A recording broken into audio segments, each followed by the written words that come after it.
Mm. I'll turn this up.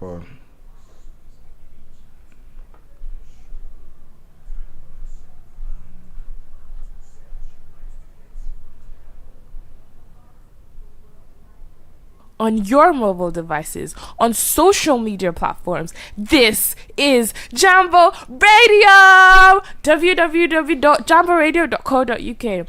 We are multilingual. We are conversational in the languages you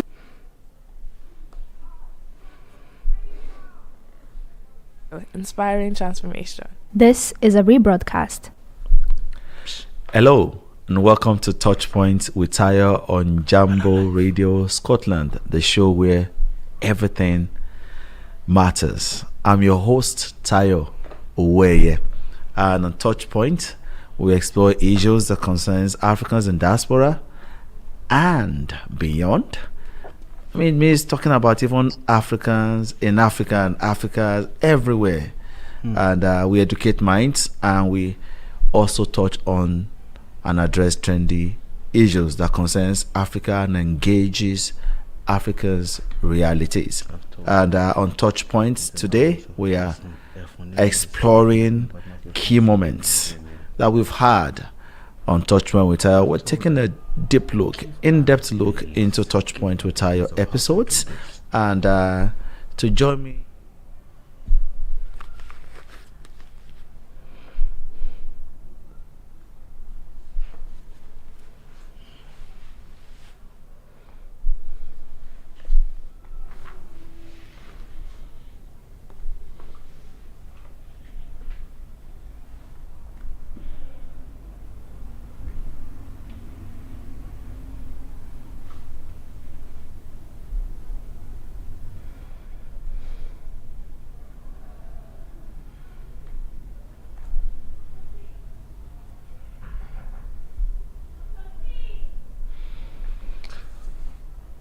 hello and welcome to Touch Point with Tayo on Jambo Radio, the show where everything matters.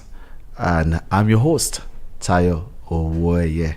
And on Touch Point, we engage Africans' realities. Basically, we explore vital issues that concerns Africans in the diaspora and even Africans in Africa itself. And we educate minds and we touch on trendy issues. And on Touch Point today, we are celebrating with the world the Black History Month. In October is usually the Black History Month, and we cannot talk about Africa or nip it to just a month, but we just want to celebrate the Black History Month, also celebrating ourselves as Africans and as Black as a race. And basically today we are looking at the Reimagined Man, and I have two guests joining us live in our Jambo Radio Scotland studio in the city of Glasgow. We have Benga Shubaike. You've met him before. He came onto the show some weeks ago, a content marketing professional. And I have Joshua Oluwadare Odunowo, who is a customer service consultant. And they are here to get down to the issues of the Reimagined Man. How are you, Benga? How are you, Joshua? Joshua is with me in the studio. How are you? Very well. Good evening, everybody. Nice to meet you. Oh, okay, Benga, you're there. How are you? Yeah. I'm good. Hi, everyone. Oh, yes. Nice to see you. As usual. Yeah. Should I say your face is shy? That could new. Thank you so much, viewers, listeners, everywhere in which you're joining us from, either on Facebook, which is Jambo Radio Scotland, Twitter, which is X Jambo Radio 1, and on YouTube is Jambo Radio Scotland, Instagram at Jambo Radio Scotland, and you can also email us info@jamboradio.co.uk. Let's have your contribution. Let's have your comments, and we'll read those comments and we'll take those contributions as the show goes on. Let's start this discussion with some form of some personal things that are so personal to you. I wanted you to think of a black person, a black man in history, either from history or from the pop culture or your personal life, that has had significant impact on you. What did the person represent for you, and how has that man reprinted a reimagined view of African masculinity to you? Should we start from Joshua? For me, I would say Fela Aníkúlápó Kuti. Okay. Okay. What's Yeah, for me, Fela represented an unconventional and unapologetic African masculinity. He was able to speak to those in power, influence change, promote African culture, and that's key for me. Yeah. Aside being human, we have to be able to connect to our identity as people or as a person. So if we are talking African masculinity, this is someone who lived that life, and he was able to influence African culture, and as well as promote, in his own way, influence governance. And I mean, he may have not worked the way he imagined in his lifetime, but I'm sure, as we can see, prosperity speaks for his works, his words, and his way of life. So people may have different opinions based on his lifestyle. So now we are talking of a different aspect of Fela, which is what personally, which is what I appreciate. We are not talking of other aspect of his lifestyle here. So if you're talking of influencing change, influencing governance, and promoting African culture, this is something he stood for.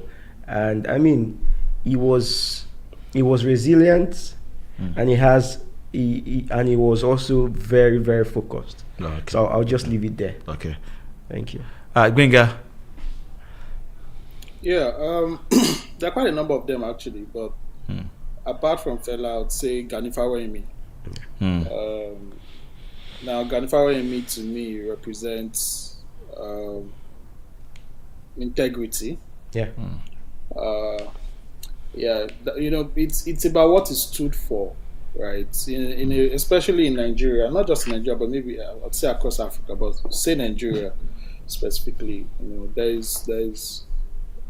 We need to reevaluate our values in Nigeria, and in a country where most people just want to do things anyhow, go about their any means to achieve whatever it is they want to achieve. I think Ganifawa Emi was different. He represented something different, and integrity, honesty. He got to the highest levels in his profession. So for me, it was a success as a man, and that's the kind of person that I look up to. Ganifawa Emi is one. There's Wole Soyinka on the other hand, who also represents that for me. I look up to people who I feel have not just succeeded in their professional careers or in their business or anything, but also who give us a direction as to how Africans or men specifically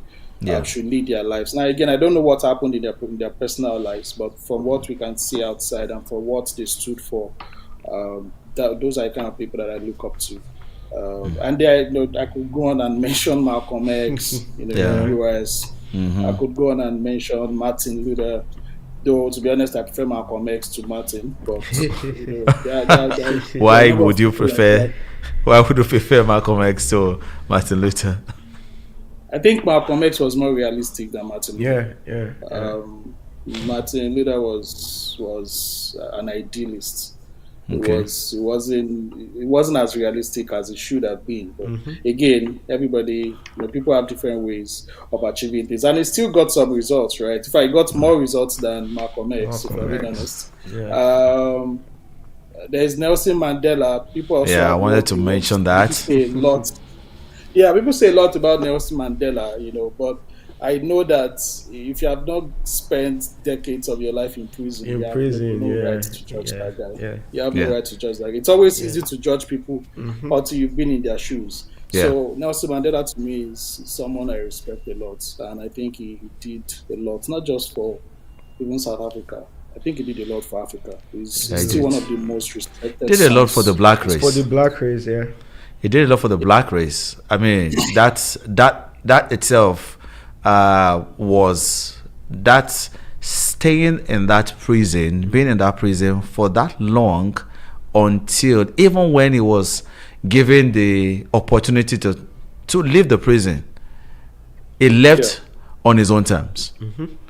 These are the terms for my freedom. So he had his own agency about this is when I wanted to leave. If these conditions are not there, then I'm not going to. I mean, these are great lessons for us as men, even as blacks generally, even men generally, irrespective of the race in which they have from, that we can, say that these are the qualities I stand for in my life. These are the situations I can live that can empower me to also live my life. So if you want to pick up qualities from these people, what are the qualities you pick up? Let me start from Benga. What qualities will you pick up from these people in which you have mentioned that stood out for you as examples of African masculinity? One is they have a backbone. Many people don't have a backbone these days. Anything they don't seem to. If you look at Wole Soyinka, Nelson Mandela, Gani Fawehinmi, these were people who stood for what they believed in. Fela Anikulapo Kuti, these people stood for what they believed in, even to the point of death. To the point of discomfort. These days, people don't stand for what they believe in. At the hint of any inconvenience, people just switch and then move on. And you see, we can't build a society that works that way. One of the things I say to people is that if you're going to, if you believe so much in an idea, you should be willing to lay down your life to make it, to see it come to fruition, right? Anything you don't believe in to the point of death, then you're not committed to it. And you look at anything that has really been achieved in life, people believed it and until the point of death. Whether it's in religion, if you're a Christian, it is clearly stated you cannot. If you preserve your life, you will lose it. If you are willing to lose your life in service of God, you will gain it. Check every religion.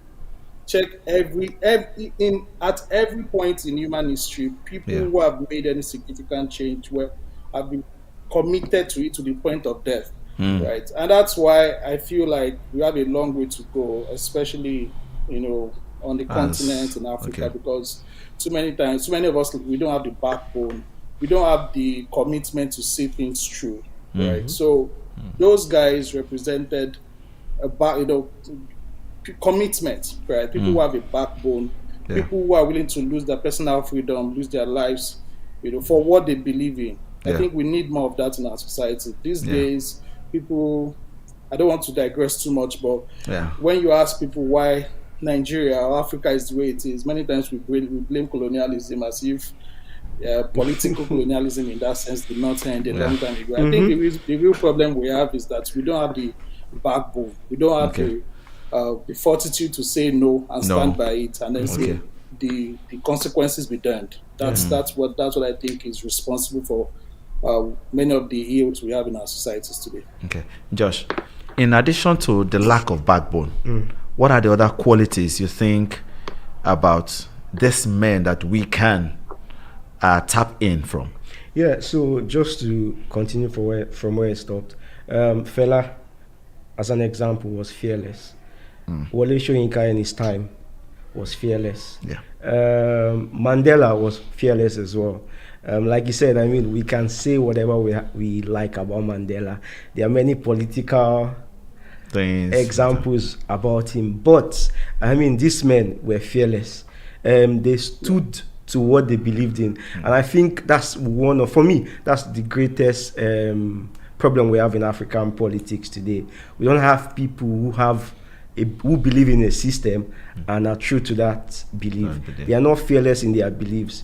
You have politicians who back in the days had a certain ideology, but when they got into power, they were suppressed. I mean, we can name a lot of them. Yeah. I mean, Oshimole was one during his time in Labour Party. I'm sorry, I said Labour Party, as the chairman of NLC. Thank you. I mean, we knew who he was. We knew what he stood for. But I mean, coming to power, it's the same thing what we have today. Okay. So fearlessness is something that intrigues me about this man, Fela, and some of these examples. You have to believe in something, and you have to believe with it to the point of death. All. Yeah. We are not even talking about rascality. I mean, no. Can you? Yeah.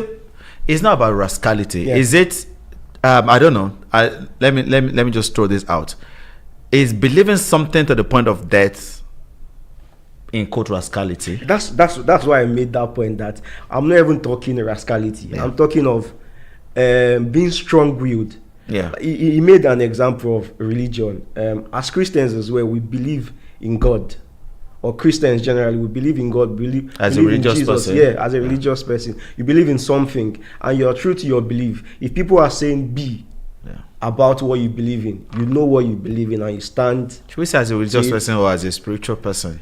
As a spiritual person, okay. Yes, I would say a spiritual person. Okay. So as a spiritual person, you stand true to your spirituality and you connect to your spiritual person. Yeah. And yes, so fearlessness is not even about rascality. Yeah. It's about standing true to what you believe in, fighting for it.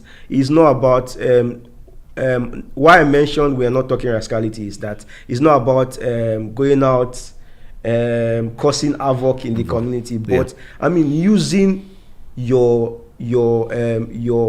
voice to influence change. Fela, for example, he used his music. Yeah. Wole Soyinka used his writing. Yeah. So whatever you are good in, God bless you. You can whatever use that. You are good in. Yes. As a man, whatever you are good in, use it. Yes. You don't let people suppress you. Okay. Yeah. So I told you earlier on, even the question I may have may not actually be touched.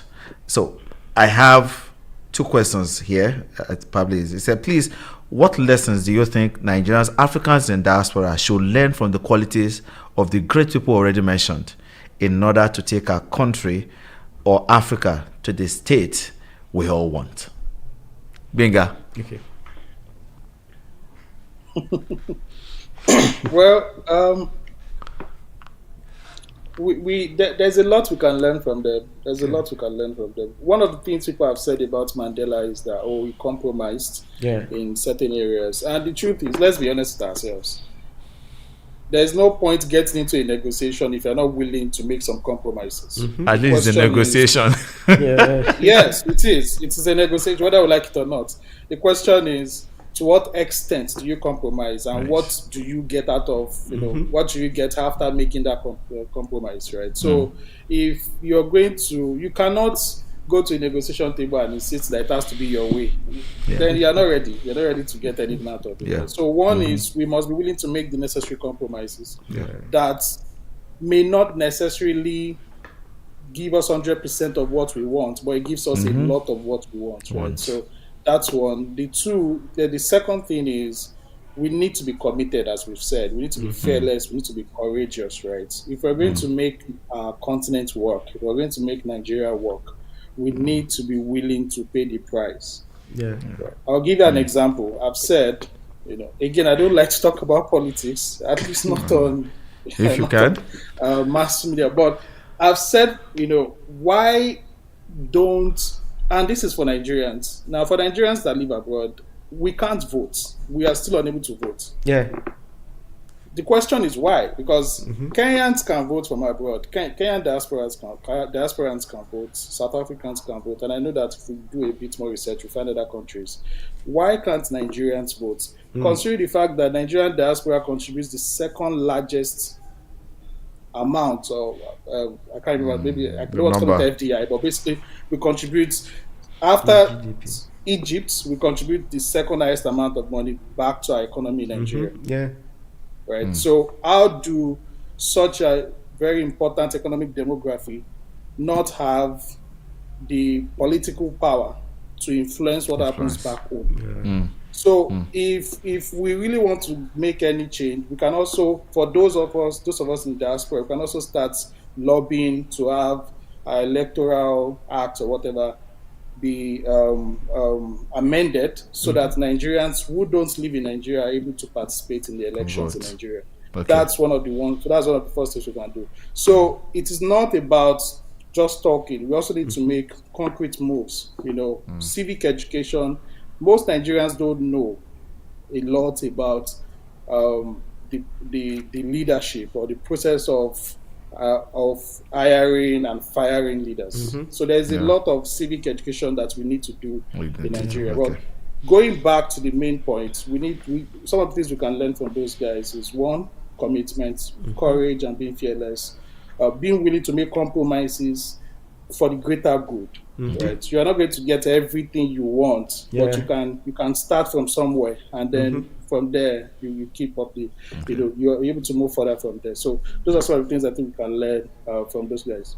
Okay, in 30 seconds, what are the things that we can learn? I think integrity, which is important generally as humans. We need to have integrity as people if we want to influence change in Nigeria and Africa in general, and also fearlessness and courage. You need to be courageous and you need to be fearless in whatever you believe in what you're doing. And the last one would be dedication. You need to be dedicated to whatever you are trying to influence the change. Or in whatever way you're trying to influence a change. Yeah. Okay. So, listeners, viewers, we've not even scratched the surface, but we'll be coming back after this break. Keep your comments coming. Keep your questions coming. We're back after the break.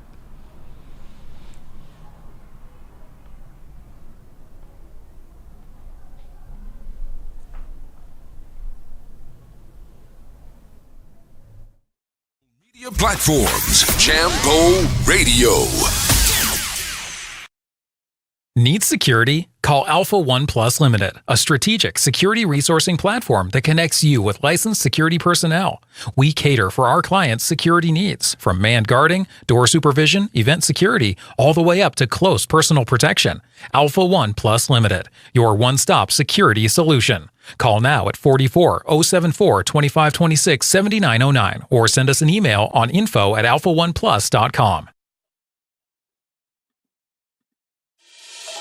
Established in 2006 as one of Glasgow's original mobile massage therapists, we deliver high-quality treatments with the ambition to forge permanent relations with clientele. We specialise in on-site massage, a type of treatment that has been specifically designed to complement the convenience and availability of massage at work.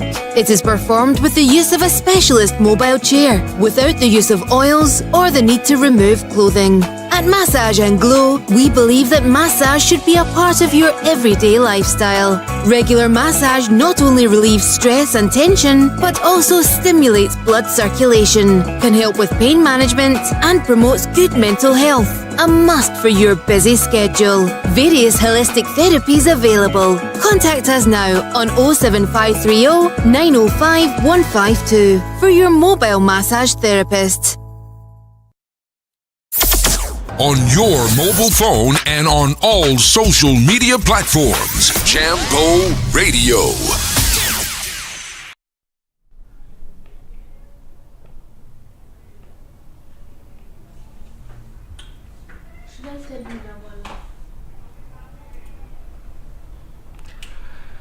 You're welcome back from the break, and thanks for staying tuned to Touch Point with Tayo on Jambo Radio Scotland. I still have my guests here in the studio.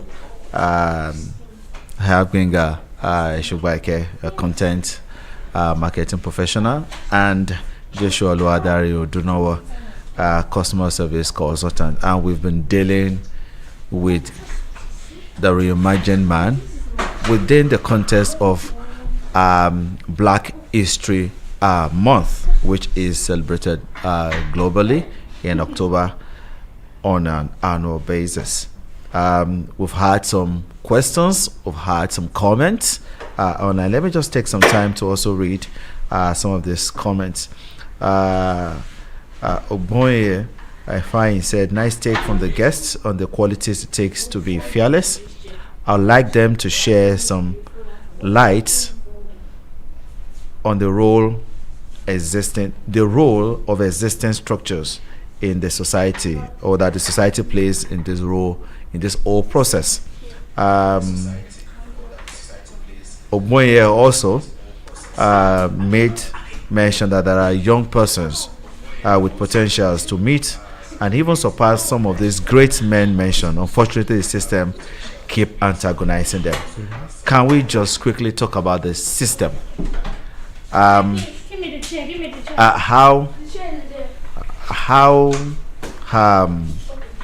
we what is the role of the existing structure in the society that the society plays in the whole process?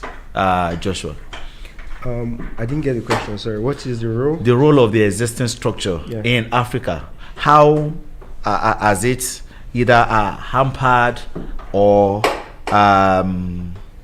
helped? Has it helped or hampered the development of these qualities we see in this men, in young persons, in young men coming up today? Yes, it has dampened some of the growth we envision and we want, because when you have a society that appreciates evil instead of bad, when you have a society that appreciates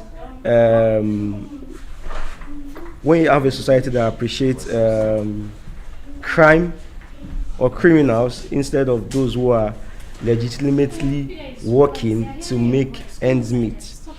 So you have a society whereby young people are made to believe they cannot work legitimately to make ends meet. So you have a society that's promoting crime. So some of these little things dampens the growth we envision.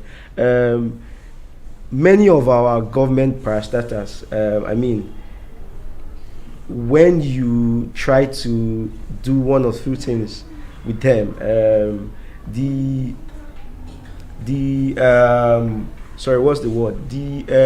culture that they have is a culture of you rub my back, I rub your back. So it has become a culture. It has become the norm. It has become normal. So we have a society that promotes such things as normal. So it will in exchange for that, it will definitely dampen or affect the growth we envision or we want. So before I come to Benga, Olale Akinwale is saying that I completely agree with what Ogmoye has said, and said I would like to add a definition of the system. I raise this because many people forget that while they are not in government, they are part of the system. And to be clear, I spoke with some youths who, in a few minutes of talking, it was clear that the only reason why they had not stolen large amount of money was that they were not in the position to do so. And there is a great responsibility that comes from the leaders, but I think we need to also push from below, also in our immediate environment where we largely control things. And there are quite a number of things. I'll come to Fatoki, Tai on that. So what do you think the role of the roles African men have to play in leadership? Can we also look at it? What have they played? What role they have played in the past, and how those roles are changing in politics, business, and community leadership today? And has it even helped change the situation in Africa? Binga.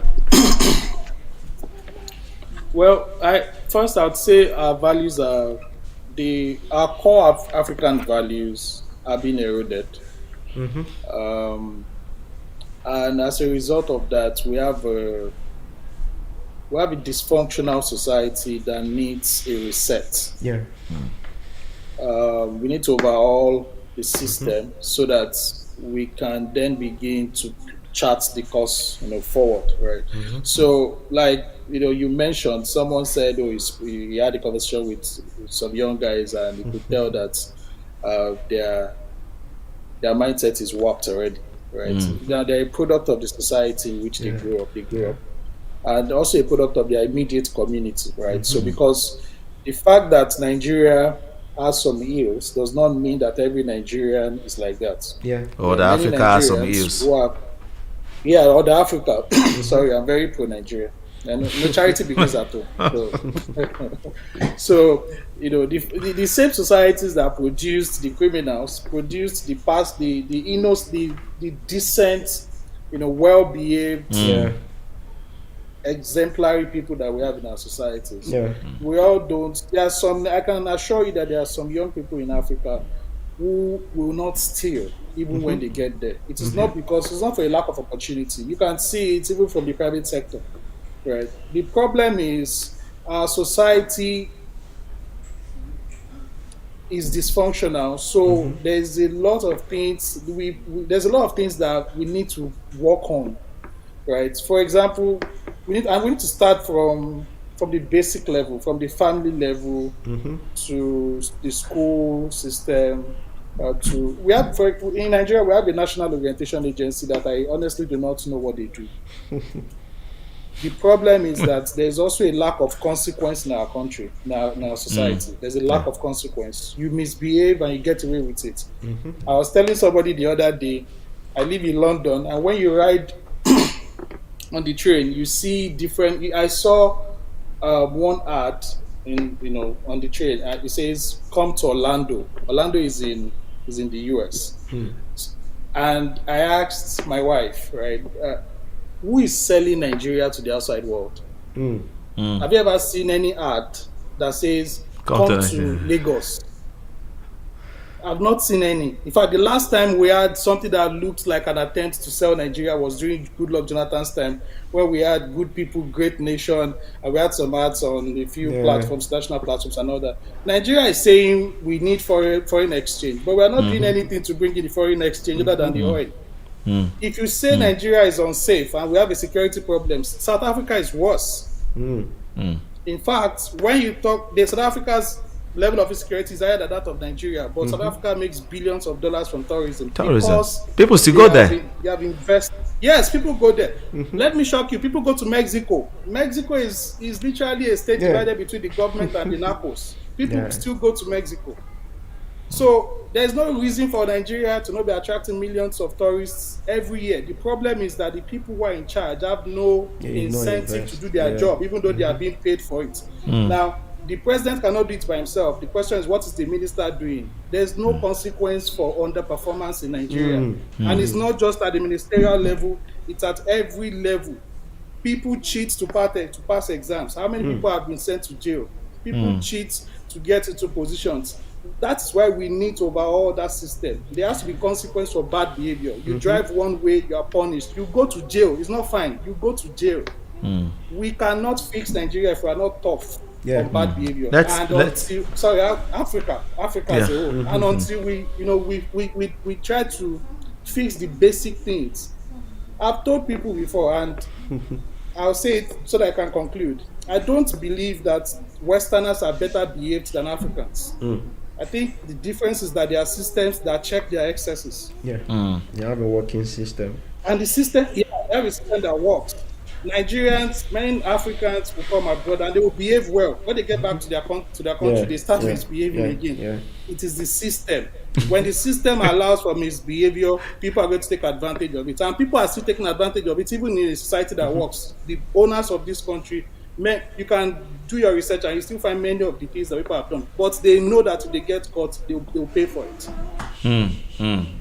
When you made mention that people, the system, that when we get here or when people get here, they behave, my mind just went to one particular example of, I mean, you're traveling and you just hear welcome to a particular country.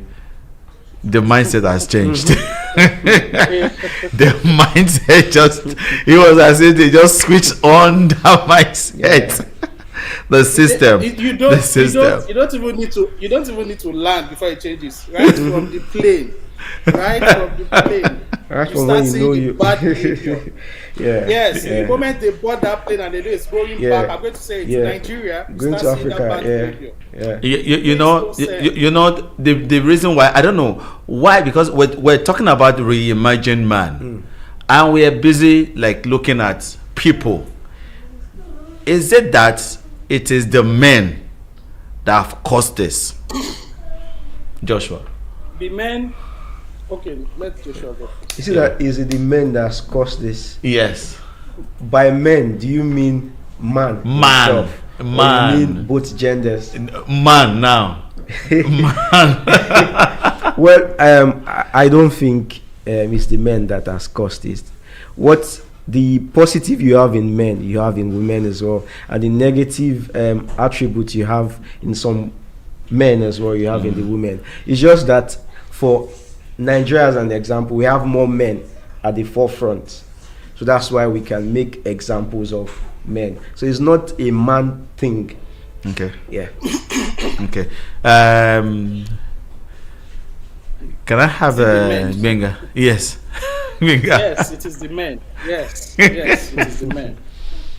I believe, in fact, I'm going to place 99% of the blame on the men. You see, let's be honest with ourselves, especially in Africa where we come from. The men play a very important role in how the society works. How many female presidents have we had since 1960? None.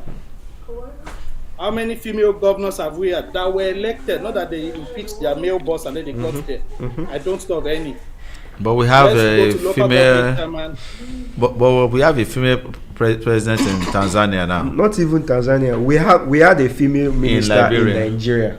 What she stole, some men. No, they can't steal it. Not steal as much as she did. So yes, that's, I agree. Yeah, I agree. But the reason why I blame the men is because men, right from time, have been the anchor of every society. True. If you look at the West, we can scream colonialism, we can accuse them of everything. But when it comes down to the real issues and we ask, what has the white man done for a society? It is visible. The question is, what has the black man done for his own community? So women in the West didn't start voting until maybe 50s or 60s. As at the time women, or maybe 70s, I can't remember. As at the time women in the US were not allowed to vote. Nigerian women were deposing kings. Fela's mom was part of the Egba women that deposed the lack of Egba. True. So it is not for a lack of women that our women can do it. In fact, I believe strongly if since 1960 we've had female presidents, Nigeria could not have been worse than it is today. The problem I still believe are the men. It is the men are the anchor of every society. It is the men that need to do more. It is the men that need to lead by example. It is the men that need to lay down a template for this is how this society will work. This is how these things will be done. Everybody will fall in line. Whoever refuses to fall in line will be ostracized, and they will be met. They will get the right punishment. It is the men. If the men do not, if you capture or whether you capture the men, even in wars, when they fight wars, who do they go for? It's the men first. The men are more important when it comes to, designing how a society will work. Do the women have a role to play? Yes. But if the men fail, it is easier to then capture the entire society and run it down. So for me, I blame the men. Have we had women who have found themselves in positions of authority and have misbehaved? Yes. But compare the percentage to the men. It's insignificant. We've read above. Even the female president we had in Tanzania is the first female president that I know in Tanzania. So it's not like they've had male presidents since. This one is, in fact, it's because her boss died. So that's what I said. Right? She's not like she just got, no, her boss died and then she got there, and then that's what gave her the leeway. So I think the African men have an important role to play in that society, If the men fail, the society will fail. Sure. Yeah, sure. Okay, so we'll still come back to, we'll probably have to continue this, but I want to delve into the questions that Fatoki Tai also made mention here. It's to the guests, do you believe that the leaders we have are a reflection of what we are as a people? If yes, then why do we blame the leaders? If no, then why can't we do all we can and vote leaders we need? Who wants to go first? Okay, so can I get the questions? Okay. It says there are two you want. Yeah, exactly. Okay, do you believe that the leaders we have are the reflection of the society, of what we are as a people in Africa? People in Africa. If yes, then why do we blame the leaders? If no, then why can't we as Africans or as black race, why can't we do all we can to vote leaders that we need? Okay, so personally I think yes, the leaders we have are a reflection of the society. Of the people? Yeah, of reflection of the people, because the people get the sort of leader they deserve. Yeah. So when we are voting people, we are looking at something else instead of look at something else. Yeah. So me personally, I do not blame leaders generally. I blame everyone, because there's a chain. It starts from the smallest to the largest. So there's a chain. So everyone needs to do better, not just the leaders. We can influence our leaders to do better. That's what I believe in. You can influence leaders to do better. I want to give an example. When I was in secondary school, we had a senior prefect, or a prefect. I can't remember his position there. So he threw something on the floor. I picked it, and I threw it in the trash can. Not because he asked me to, but just because I knew that was the right thing to do. So personally, I know that has influenced that prefect, and he would do better. So we can influence the sort of leaders we want. When you have people doing certain things and there are no repercussions, it's not just the leaders. Yeah. It's not just the leaders. Yeah. Benga. Sorry, can you repeat the question? Okay. Do you believe that the leaders we have are a reflection of what we are as a people? If yes, why do we blame the leaders? If no, then why can't we do all we can and vote leaders in Africa that we need? Well, one, the leaders we have are a reflection of our society. Yeah. I agree. But they are not a perfect representation of our society. Yeah, exactly. Because to say that they're a perfect representation is to say that we're all like them. We are not all like them. There are many of our people, of Africans, who are not like that. In fact, many Africans who would do well are not interested in politics. That's the problem. And the reason is because I have learned, right? I stopped following politics, I think 2015. I stopped like actively contributing to political conversations. I like to tell myself that even though every day I talk about it, whether with friends and all that, but I stopped because I've realized that, like you said, people deserve what they get. They deserve the leaders they get. I think I read it in the news yesterday. I'm not sure who said it, but they said that when you fight for people, they can, in the end, when say the government comes after you, the people just move on. You know, there are people who have fought for Africa, who have fought for Nigeria, and then when they got arrested or imprisoned and all that, you don't find people protesting on the streets to say you need to release this guy. People just move on, right? So there's no, if you do it, you know, you're just doing it because you believe in it, not because the people you are doing it for will appreciate it. Now, having said that, our leaders are a reflection of society, but they're not a perfect representation of our society. But do I blame the leaders? I still blame the leaders. You see, because you are a leader, you need to act like one. The fact that your society, let me give you an example. Lee Kuan Yew of Singapore became a leader and he ensured that things worked before he resigned as whether as prime minister or president. Leaders have a responsibility to channel the right path for their people. Even if your people don't know better, if you are a leader, it is your responsibility to then ensure that you bring them out of the wilderness to see that light. You cannot say that, oh, I'm a product of this society, so I'm going to keep behaving like every ordinary Joe on the street. You are not an ordinary Joe. If you are the leader of a country like Nigeria, you are a leader of millions of people. Or if you are a leader, you have to be exemplary. Even if it's not, if you just have to find a way to make sure you are better than the rest of society, because they will even call you the president. They call your wife the first lady. It means you are number one in that society. How can you then misbehave like you are every normal person on the street? Right?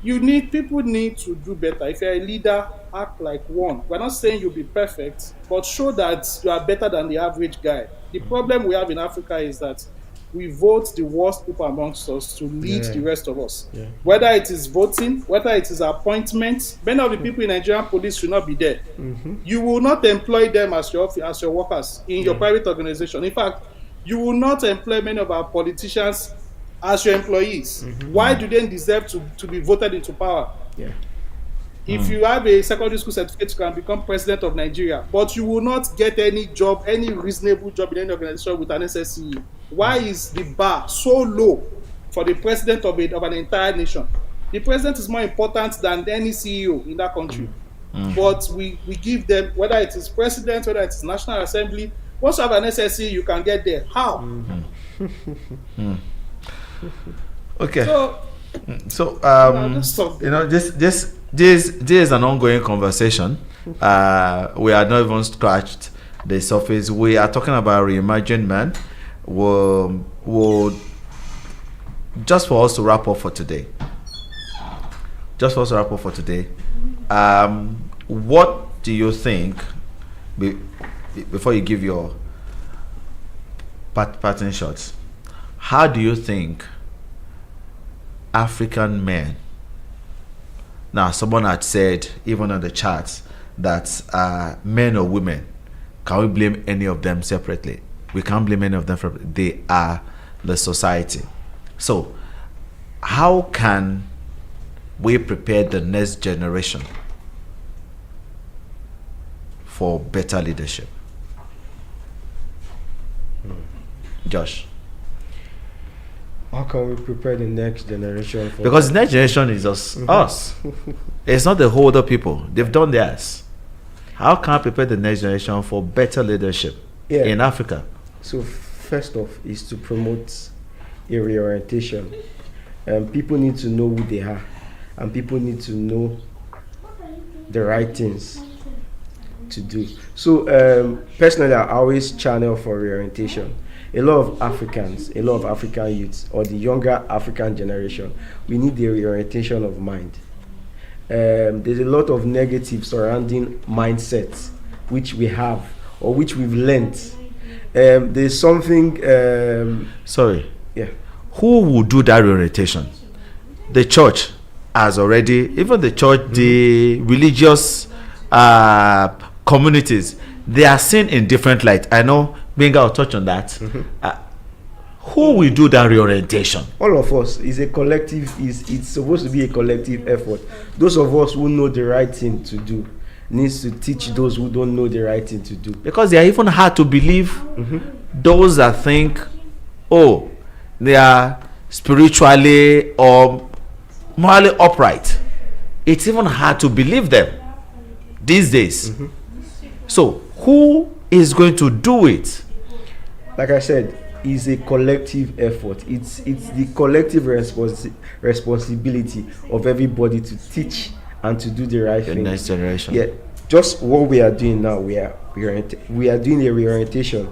We are teaching people the right thing. We are showing people the right thing. We are explaining to people how to do the right thing. So we are doing our own in our own little way. Yeah. So it's a collective effort.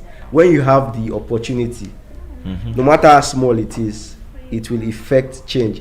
Change is not something that is supposed to be ambiguous or big. No matter how small. Change is change. That's change. change. Is change. Change is change. If I have 5 naira now and I have 10 naira, it's change for me. Change. Or if I have 5 pounds and I have 10 pounds, it's change. Yeah. But get ready for your pattern shots. Okay. Benga. Well, I agree with Josh. It's the responsibility of everybody. It's not just for one person. But having said that, I'm very sure that in almost every African country, there is an organization or agency of government that is responsible for national orientation. Now, speaking for Nigeria specifically, we have an organization for that. The question again is, do we... Personally, I don't know who is in charge of it. Whether they call them DG. Yeah, I don't know who the person is that's in charge of national orientation in Nigeria. I don't know. So if I don't even know, how do I know whether he's doing his job or she is doing her job? Right? Now we need to also be more active. We need to become active citizens. Yeah. Right, we are, there's this docility, this passiveness that we have as citizens as Africans, that we let everything go, anything goes. So we're not active enough. We don't question things. We don't ask for demand for accountability as much as we should. So it's our responsibility to do it. A guy that just finished secondary school is driving a Benz in your street, and we're not asking questions.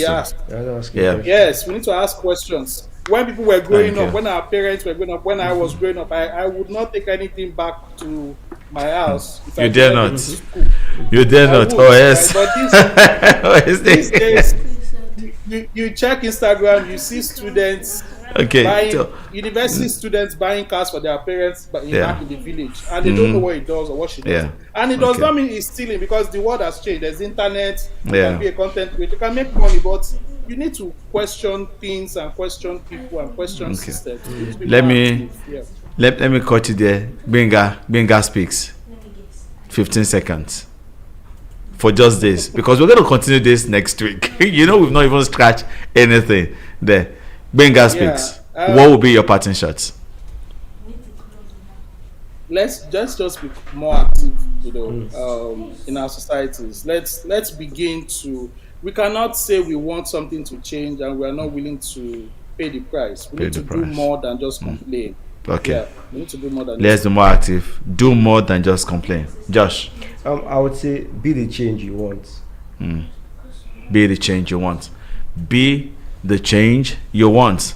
And that's the wrap for this week. The Reimagined Man. next week we continue on this topic where we also still look at the Reimagined Man. And I want to thank Josh and Benga for coming to the show today, Touchpoint with Tayo. Thank you so much. I want to thank the production team here in the studio. I want to thank the backroom team and the research team for all that they have done, and the social media team. Listeners and audience, thank you so much for joining us every week, every now and then, and watching our stuff. That is a wrap for this week. And until next week, remember, life's journey unfolds uniquely. Run your race to attract grace, because it is within the race that grace finds its expression. I've been your host, Tayo Oweye. Until next week, have an awesome night rest. Thank you.